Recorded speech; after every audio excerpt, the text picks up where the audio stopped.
Well, good evening. Diane Young here from South Pacific Private, and I'm sorry we're a little late starting. Had one or two little technical difficulties, but we're all good to go now. And I'd like to commence by acknowledging that we're here today on the land of the Gayamagal people, part of the Eora Nation. The Gayamagal are the traditional owners of this saltwater land and a part of this the oldest surviving continuous culture in the world. We pay our respects to the elders past, present and emerging.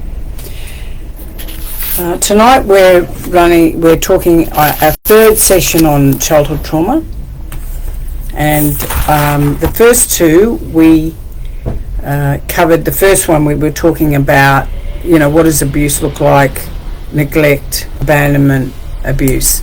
And we covered the levels of abuse that people can experience and how it can show up. We particularly talked about enmeshment, which often people miss because it never feels like for the child that they're being abused, but it's as significant abuse as any other abuse. The second session we talked about how childhood trauma shows up in your relationships and the impact on your life. And I particularly went into a bit of detail. That was a bit longer, and I talked a lot about how it shows up in our intimate relationships and why we often struggle in our intimate relationships because of our early childhood experiences. And if we're not aware that those early childhood experiences have affected us, we will be struggling with why we're in conflict with our partner, the person we've loved, the one that we've decided to spend a life with, and that can be very difficult. And I talked a lot in that second offering from us about love addiction and love avoidance. Now, the Gottmans in America do a lot of work in the couples field, and they talk about pursuer-distancer relationships. Pia Melody talks about love addiction, love avoidance. Same, shows up, different language. And I know that many of you who've been to South Pacific, you'll be familiar with Pia's language. But often when I'm working with clients who've not been to South Pacific but are struggling, if I use the word pursuer-distancer, they understand it. Because it's like, I'm not a love addict, no. Well, actually, you might be, but anyway. So I just want to show you as a means of just recapping this, because I'm going to go on from this. This love addiction, love avoidance cycle, they're actually interlinked. And I just want to talk to you for a moment, and I'm recapping some of what I've already said, so forgive me, but I think it's important to understand this.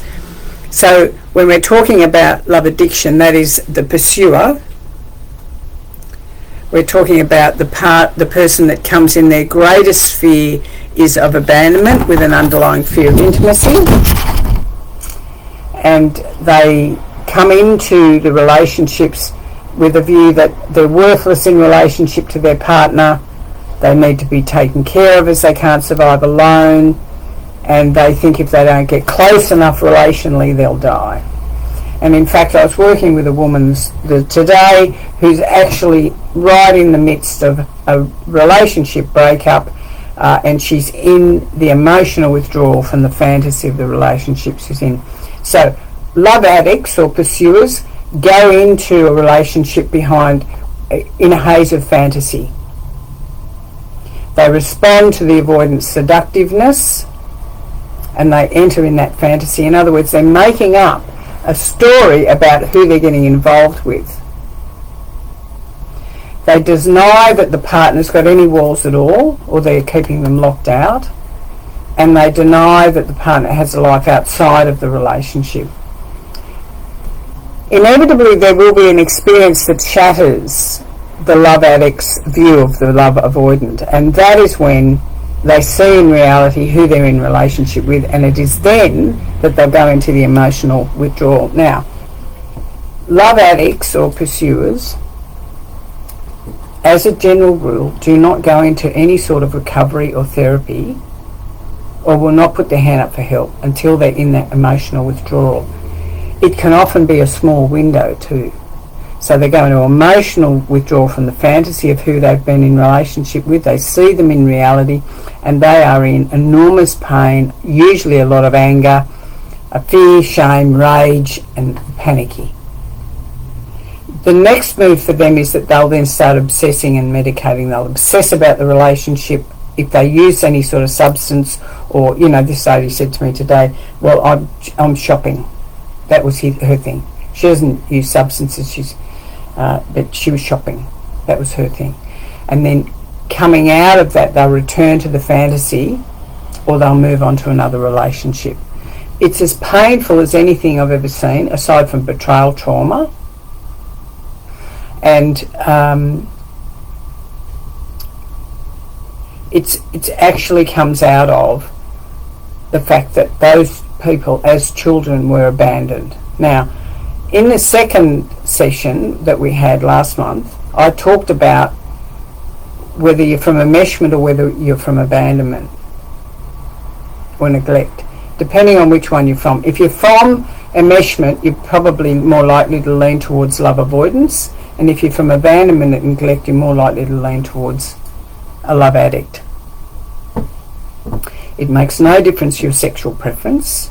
It has to do with which parent, male, female, whatever, what happened.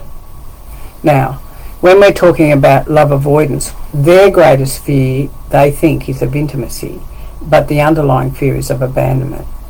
Their sense comes from they get value from taking care of needy people. Their job's relationally to take care of needy people. If they don't, they feel guilty, and but for them to be relational, intimate, is to suffocate. It's like they feel like someone's got their hand around their throat. Now, the love avoidant enters the relationship out of behind a wall of seduction. So they're giving you everything. They're giving the love avoidant everything they want. So there's a couple of people putting things online about where they missed the first part. It's all on the YouTube South Pacific channel. You can see them all and listen to them all as many times as you like. So don't worry if you missed the earlier ones, because they're all there. So the love avoidant enters out of behind a wall of seduction.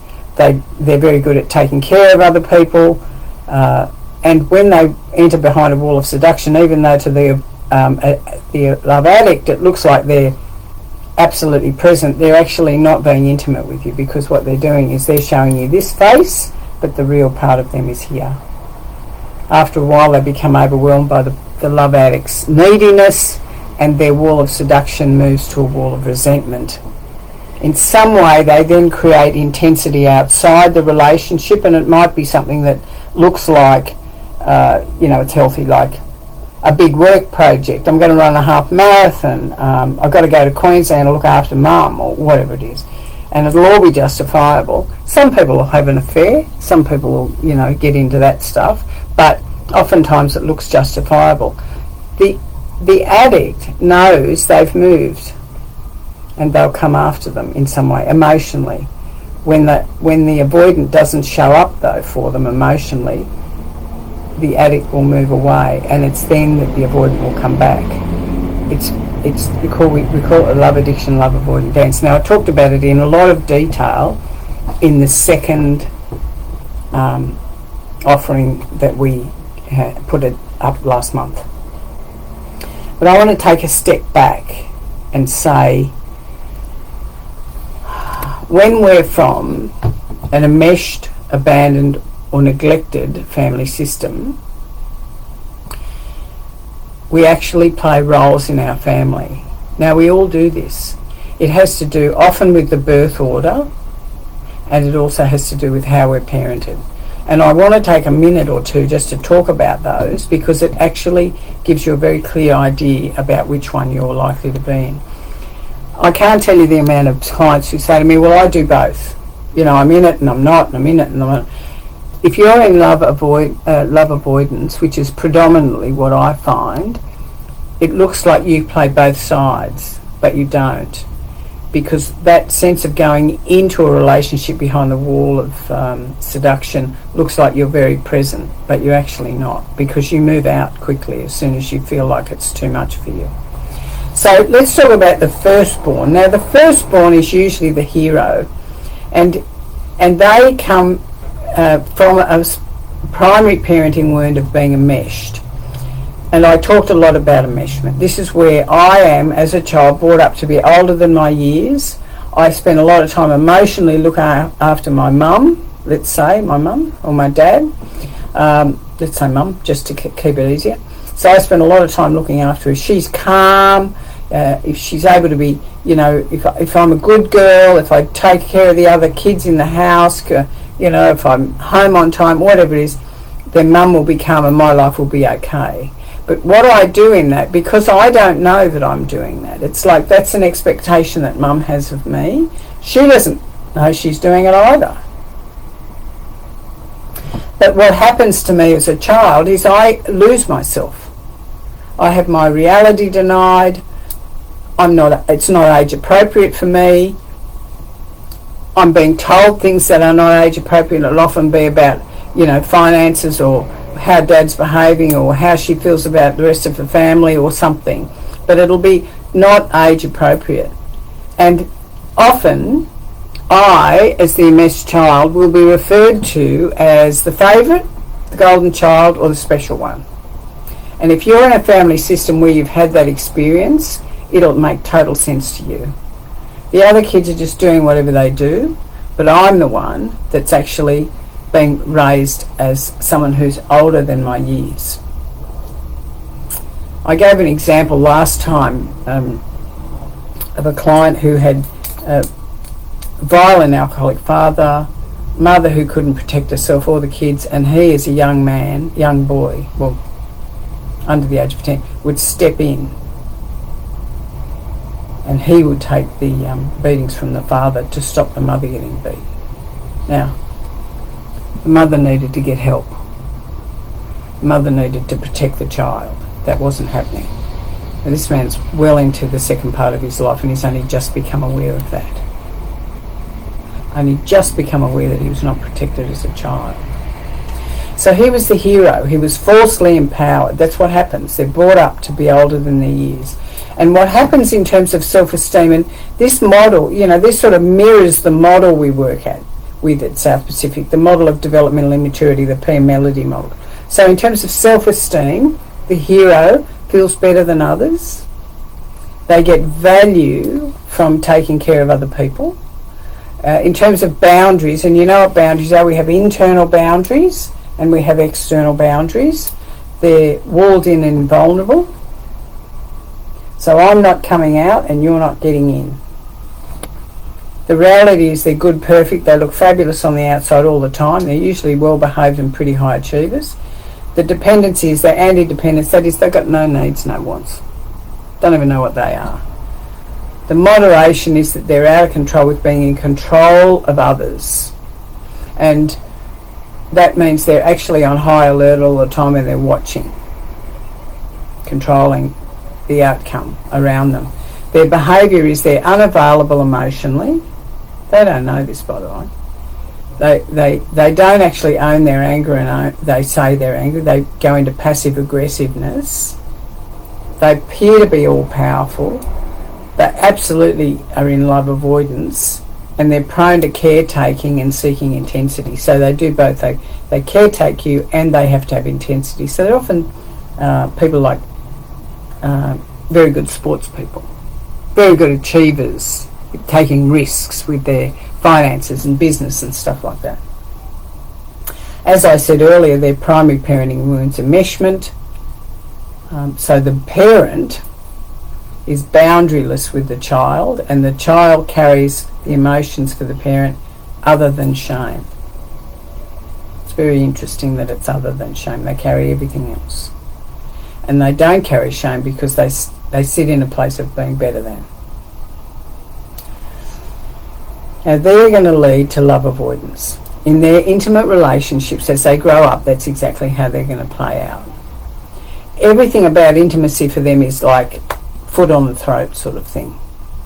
I want to be in the relationship, I'm leaning into you, and as soon as you lean into me and we're there for a while, I'll actually start to feel suffocated and I'll start to lean out. I don't leave the relationship when I do that. I'm just emotionally checking out for a while because it's too much for me. That's the first one. The second one is the scapegoat. Now, this is very familiar for people that have addiction often, and this can be anyone in the family, any birth order, and they are both falsely empowered and disempowered. They can do both. Their self-esteem sits in less than others, and they get value and power from behaving badly in relationships. Now, addicts and alcoholics, and they'll understand that. The boundaries, they're walled in and invulnerable too. Their reality is bad rebellious. I mean, they'll be bad rebellious when they don't need to be. Dependent is they're too dependent on you. They're too dependent on you, you know, what you think of me, and what do you think of me, what do I think of me. Moderation is they're out of control, they don't have any moderation. And their behaviour is they're unavailable also. They are aggressive, not passive aggressive. You'll know exactly how they feel about everything. This also leads to love avoidance, but they're prone to be a poor caregiver. It's like they're not going to look after you, but they still seek the intensity. Now, again, the primary parenting room for the scapegoat is that they're enmeshed. They were enmeshed with the parent. The parent was boundaryless with them, but in this case of the scapegoat, the child carries the shame and any of the other emotions. Fear, anger, pain, guilt, loneliness. So they get the whole lot, the scapegoat. I often say to people when working with them in their early recovery, you've carried the shadow of the family. The family didn't mean to give it to you. They don't mean to do it.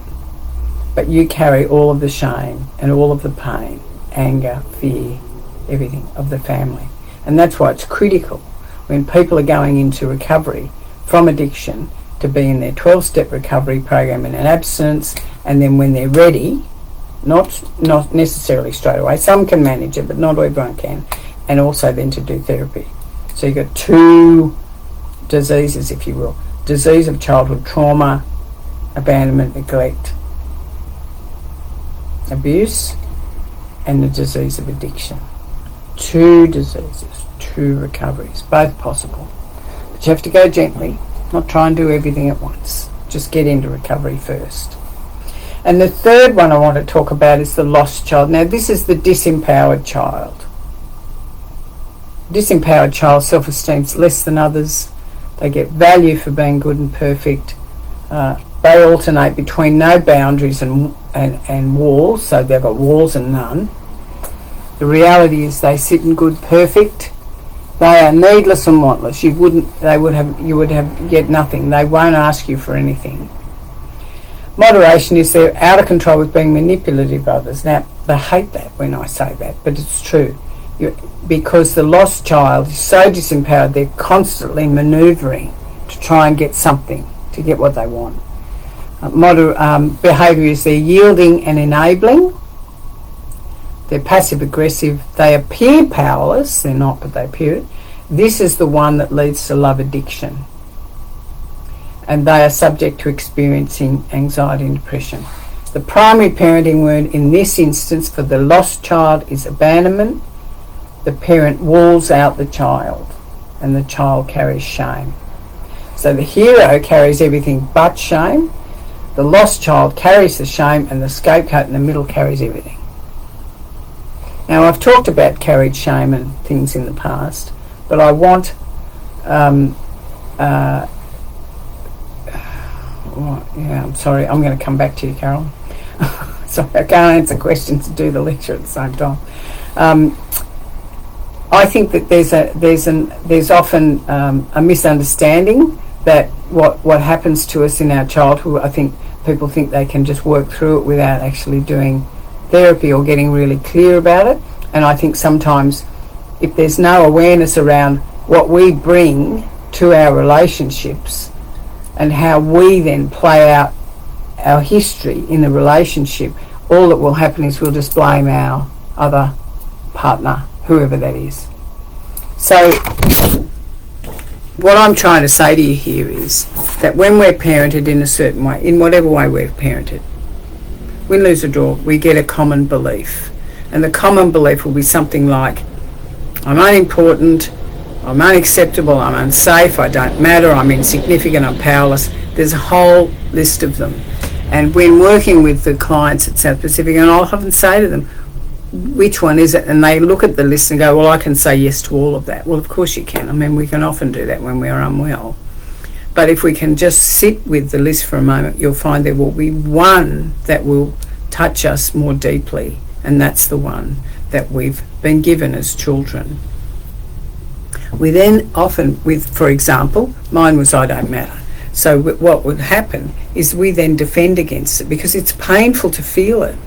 It's really painful to go to that place where I feel like I don't matter. So what I'm going to do is I'm going to defend humour, achievement, attacking. There's a whole raft of how I defend against feeling my emotions and how I defend against feeling that common belief that was given to me as a child. What I need to impress also is that parents don't mean to give us any of this. They're doing their best most of the time. I've said earlier and said many times that many people that I've worked with, and I would look at my own life as well, very few parents I know meant to harm their children. They're doing their best, and many of you will say, yeah, it wasn't good enough. I agree with that, it wasn't good enough. But in fact, what I do know is that if they don't know any better, they can't parent us any better. We live in an era now where we can get help for any number of things. We can reach out for help if we think we're struggling with addiction. We can reach out for help if we think we're struggling with relationships. At South Pacific, we do the love addiction, love avoidant work. It's a very powerful program, a bit like the childhood trauma program, but any of the programs that we run at South Pacific, in the primary groups where we're doing timelines, where we're doing first steps, we're getting people into awareness around how they've been impacted in their lives and how it's now playing out. And I can't tell you how many people I've seen come into South Pacific, and the thing that really moves them into wanting to get recovery is because they can see that their behaviour is impacting their own children. And so they come in to do their work so that doesn't happen. I want to talk a moment about how when we get the awareness, it's all very well to get the awareness. So let's say we've got the common belief, I don't matter. We see that we are a scapegoat, and because we're enmeshed with a parent, we can see it playing out in our intimate relationships as adults. We understand that we've got to start feeling our feelings to get through the things that have blocked us, the fact that we've blocked ourselves from feeling anything about our history. We get some professional help around that so that we can start to move through it and let go of it. We may need, as addicts, to make amends to people because of the way we've behaved as addicts. There's a whole there's a process to go through. It's the first step, I think, in many ways, is to come into awareness around what has impacted it and how is it showing up. The second step then is to take the action. The action might be reaching out for help. When we actually have the awareness that we're not behaving as we would like or in conflict with others in our lives, we need to start to learn to practice behaving differently in relationships. One of the simplest ways we can do that is through boundaries. Now, we talk a lot about boundaries at South Pacific. Everyone talks a lot about boundaries now. It wasn't a thing when Pia started talking about it years ago. But when we're talking about boundaries, we're talking about An internal boundary from your heart to your abdomen that protects your truth. Your external boundary all around you. And you can, higher power, whatever that is. And it can be whatever you want it to be. As a general rule, I think it's like creative intelligence of the universe. It can be religious if you want it to be. It can be whatever you want. But most of the people I know that have significant trauma in their life, which is pretty much everyone I work with, they're not going to go into the deep, dark recesses of their soul and start to unpack this stuff if they haven't got every piece of power at their disposal.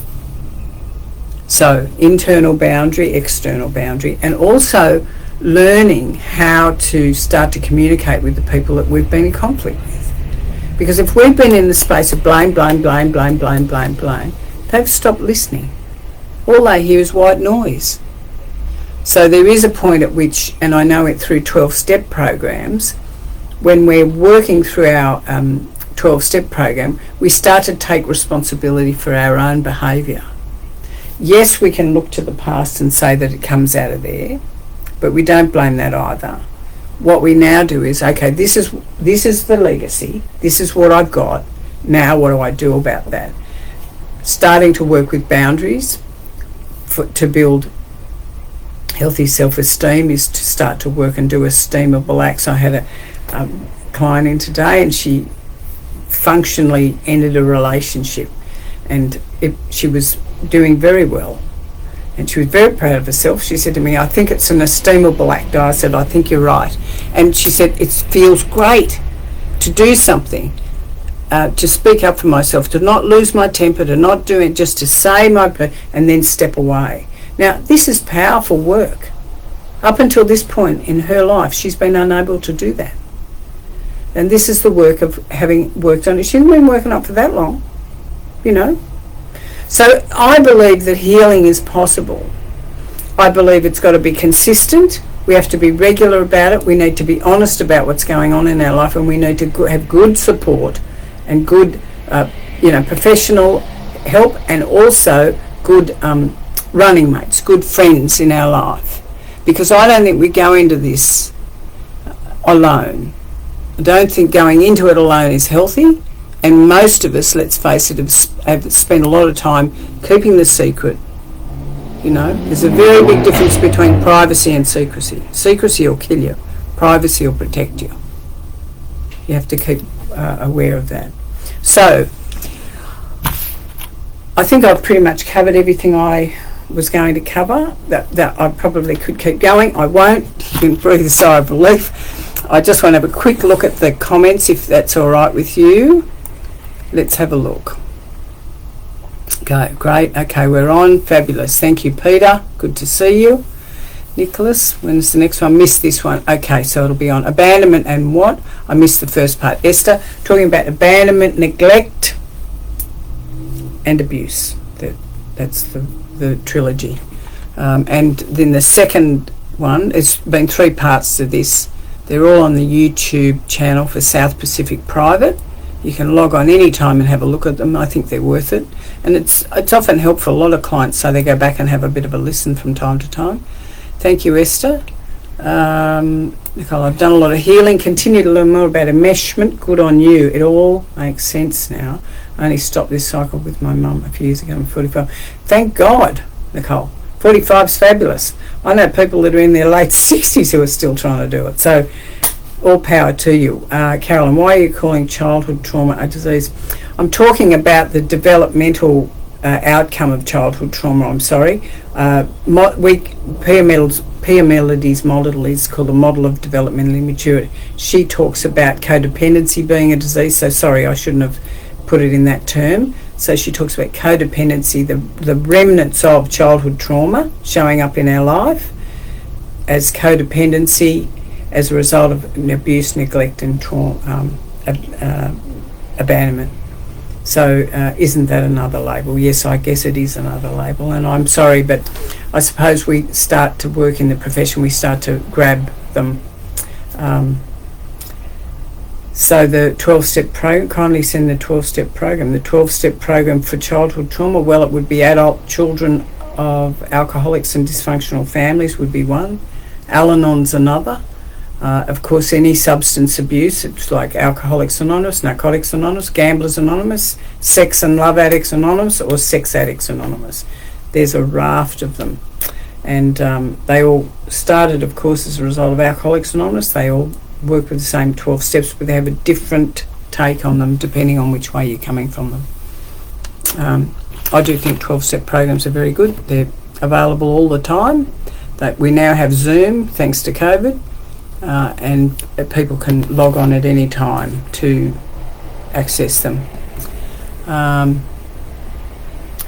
20 and addict because of abuse I didn't see. Well, a lot of the time we don't see it because we don't know. She won't go to rehab again, tried twice, comes out, well, I'd like her to come in, but she's not ready. Well, and I'm really sad to hear that, Carolyn. She's 20. We have many young people come into South Pacific who are addicts. The fact that you know that it's available, the fact that it's availably accessed through health insurance, but what is available to you is the Family Education Day, which may be helpful for you. I don't know if that's an online one-day program, and you could ring South Pacific about that tomorrow.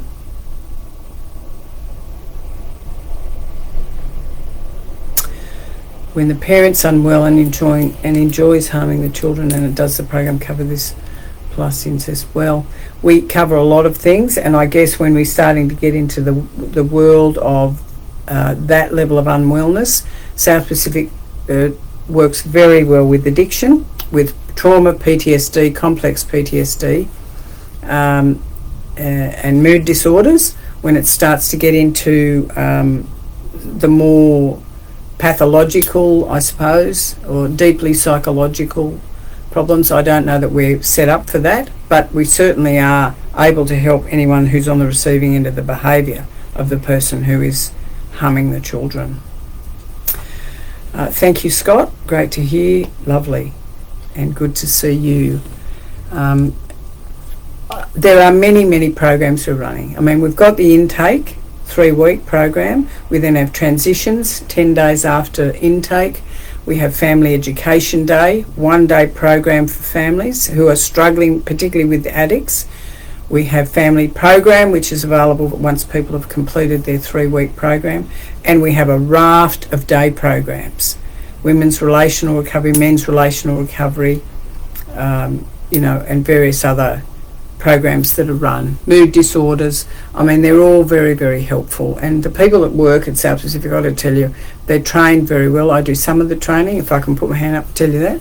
And I've certainly been associated with South Pacific for 7 or 8 years now, and I've seen some of the miracles that have walked out of there. So, if you need to reach out for help, the intake office will be open tomorrow morning from 8:30am to receive calls. 1800 063 332. 1800 063 332. Thank you for logging on tonight. I appreciate it, and I hope that a lot of what I've said has been helpful. I've thrown a lot of information at you, and I'm grateful for you logging on tonight. So, all the best, and have a pleasant evening.